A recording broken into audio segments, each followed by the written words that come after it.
Hey, how's it going everyone? I'm White Pointer, and as I've been covering tech tricks from 4th generation consoles, I've stuck mostly to talking about the base hardware. So now I think it's time to go beyond that and cover ways the base hardware could be enhanced.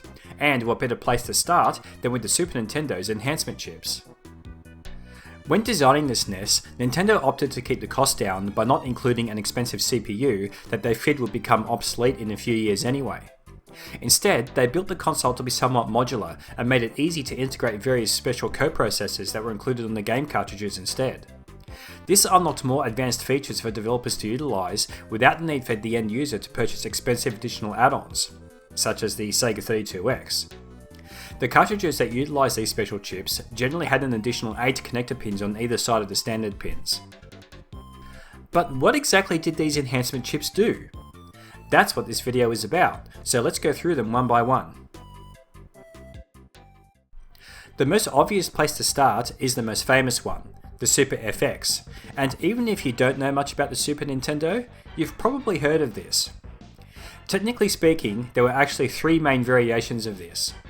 The first version, sometimes referred to as the Mario chip, which apparently stood for Mathematical Argonaut Rotation and Input-Output, debuted with Star Fox, or Star Wing as I knew it in Australia.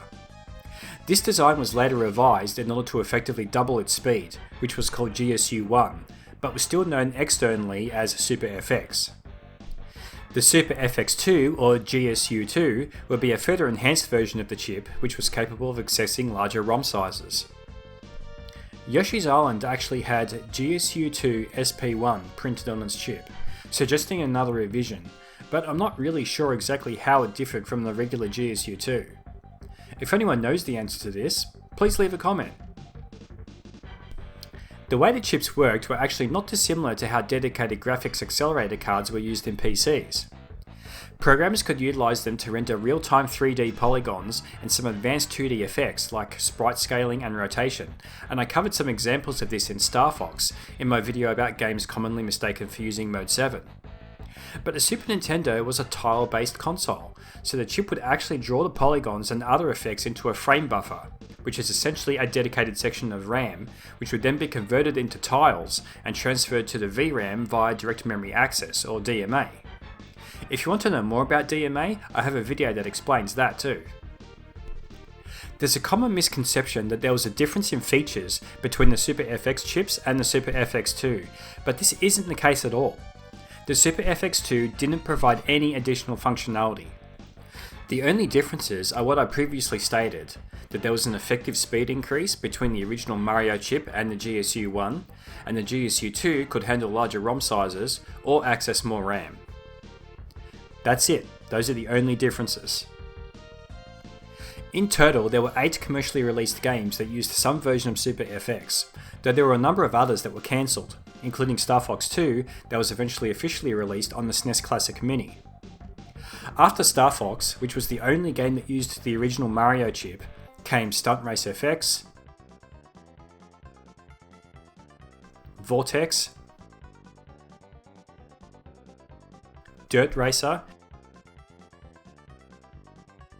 and Dirt Trax FX, which all used the faster GSU-1 variation.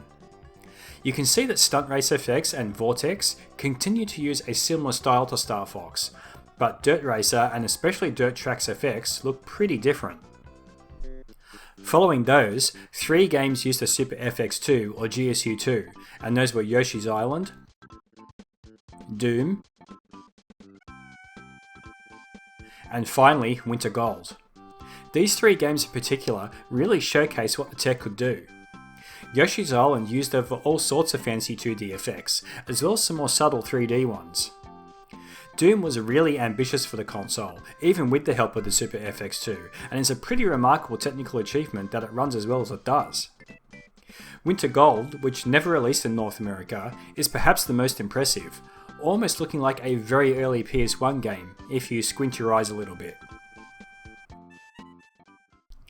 While the Super FX is the most well-known enhancement chip, it wasn't the most widely used. Not by a long shot, actually. The most popular chip that was used in more than 30 games was the Super Accelerator 1, or SA1. This coprocessor actually boosted the SNES's clock speed to an impressive 10.74 MHz and provided more and faster RAM amongst other benefits, like extra arithmetic functions and DMA modes. Though the majority of the games that used this chip were Japanese exclusives, some of the games that made it across the pond were Kirby's Dream Land 3, PGA European Tour, and Super Mario RPG. Next up were the Digital Signal Processor or DSP series of chips, used in around 20 games. There were 4 revisions of these in total, named DSP-1, DSP-2, DSP-3 and DSP-4. These were all coprocessors that provided fast mathematical functions needed to perform 3D positioning calculations, and as such were often paired with games that used Mode 7 to create pseudo 3D worlds. Some examples of games that saw English releases that took advantage of DSP chips are Suzuka 8 Hours, Pilot Wings, Lock On, and Super Mario Kart. So between those 3, that covers the majority of the games that use some kind of enhancement chip, but not all of them, so let's take a look at the less common ones, starting with the impressive SDD1. This chip was primarily used for graphics compression, or more specifically, to grab compressed graphics data and decompress it on the fly before sending it directly to the Super Nintendo's SPPU. It could even do this while the main CPU was requesting different uncompressed data from the ROM. It was only used in 2 commercially released games, the Japanese exclusive epic RPG Star Ocean and Capcom's amazing port of Street Fighter Alpha 2, both of which would have had no business running on the hardware at all otherwise. In fact, Star Ocean holds the record, alongside Tales of Phantasia, as being the largest game on the platform, tipping the scales at 48 megabits or 6 megabytes, and it's incredible to think that it could have been even larger were it not for the SDD1 chip, and the extra space is put to really good use with the game featuring some actual voice acting. Captain, we've just picked up a huge amount of unidentified energy. Where? Mark 301.209 in Sector Gamma. Reservoir section? Get it on the screen. An enormous shockwave is approaching. Seal the ship. And for Capcom to bring Street Fighter Alpha 2 to the console with virtually no compromises except for some noticeable load times is mind-boggling.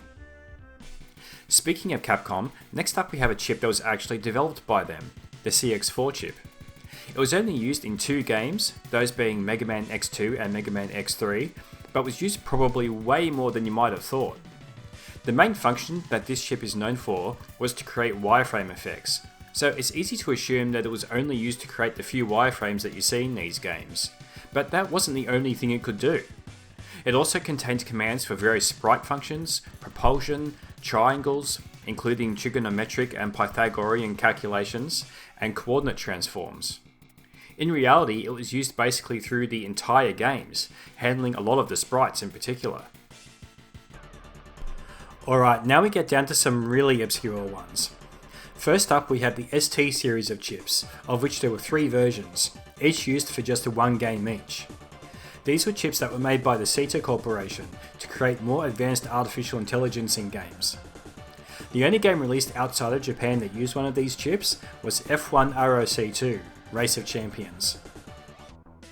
There was also the OBC1 chip, developed exclusively for the Super Scope of all things, that was used for sprite manipulation.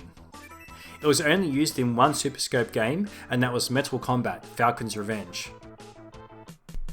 Next there was the SPC7110, which was a specialised data compression chip created and used by Hudson Soft.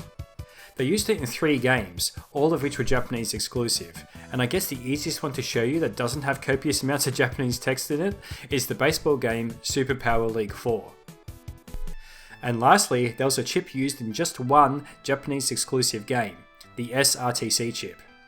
This was a real-time clock chip, used in the RPG Daikaiju Monogatari 2, or Super Shell Monster Story 2.